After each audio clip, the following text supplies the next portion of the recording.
मऊसर आणि एकदम दाणेदार असा साबुदाणा भिजवण्यासाठी मी इथे ज्या वाटीने साबुदाणा मोजून घेणार आहे त्याच वाटीने मी पाण्याचं प्रमाण देखील घेणार आहे।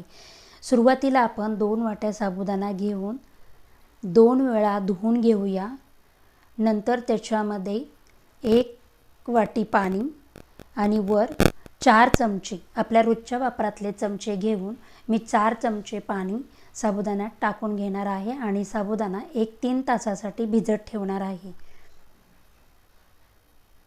छान असा 3 तासानंतर आपला साबुदाणा भिजला जातो आणि 1 वाटीचं जर प्रमाण असेल तर 1 वाटी साबुदाणा घेतला तर त्याला अर्धी वाटी पाणी आणि त्याच्यावर थोडेसे 1-1.5 चमचा पाणी टाकून आपण तो साबुदाणा भिजवून घेऊ शकतो।